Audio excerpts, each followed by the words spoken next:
മേപ്പാടി പഞ്ചായത്തിലെ എളമ്പലേരി പുഴയാണിത്. കഴിഞ്ഞ കാലങ്ങളിൽ വേനൽ തുടങ്ങുമ്പോൾ ഈ പുഴ കുതിച്ചൊഴുകുകയായിരുന്നു. ജില്ലയിലെ കുടിവെള്ള ലഭ്യത ഉറപ്പാക്കുന്ന ചെറുപുഴകളാണ് മഴ വിട്ടുമാറിയപ്പോഴേക്കും വറ്റിത്തുടങ്ങിയത്. പുഴകളിലേക്ക് ഒഴുകിയെത്തുന്ന തോടുകളും വറ്റിത്തുടങ്ങി. പുഴയുടെ ഉത്ഭവസ്ഥാനങ്ങളിൽ തന്നെ വെള്ളം കുറവാണ്.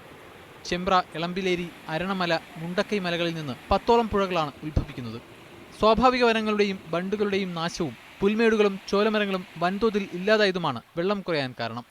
ഇപ്പോൾ തന്നെ ലഭ്യമായ ജലസ്രോതസ്സുകളെ ആസൂത്രിതമായി കൈകാര്യം ചെയ്താൽ വേനലിലെ കടുത്ത കുടിവെള്ളക്ഷാമത്തെ മറികടക്കാനാവുമെന്ന് നാട്ടുകാർ പറയുന്നു. ചെറിയ ചെറിയ തോടുകളിൽ നമുക്കൊന്ന് വെച്ചാൽ തടയണ പോലെ ചെക്ക് ഡാമുകൾ, ചെറിയ ചെറിയ ചെക്ക് ഡാമുകൾ കെട്ടി നിർത്തുകയാണെങ്കിൽ വെള്ളം തടഞ്ഞു നിർത്തി കുടിവെള്ളത്തിന് വെള്ളം ശേഖരിക്കാൻ കഴിയും. അതിപ്പോൾ എന്ന് വെച്ചാൽ വെള്ളം വറ്റിപ്പോവുമില്ല. ജില്ലയിലെ പ്രധാന വെള്ളച്ചാട്ടങ്ങളാണ് സൂചിപ്പാറ, മീൻമുട്ടി, കാന്തൻപാറ എന്നിവ.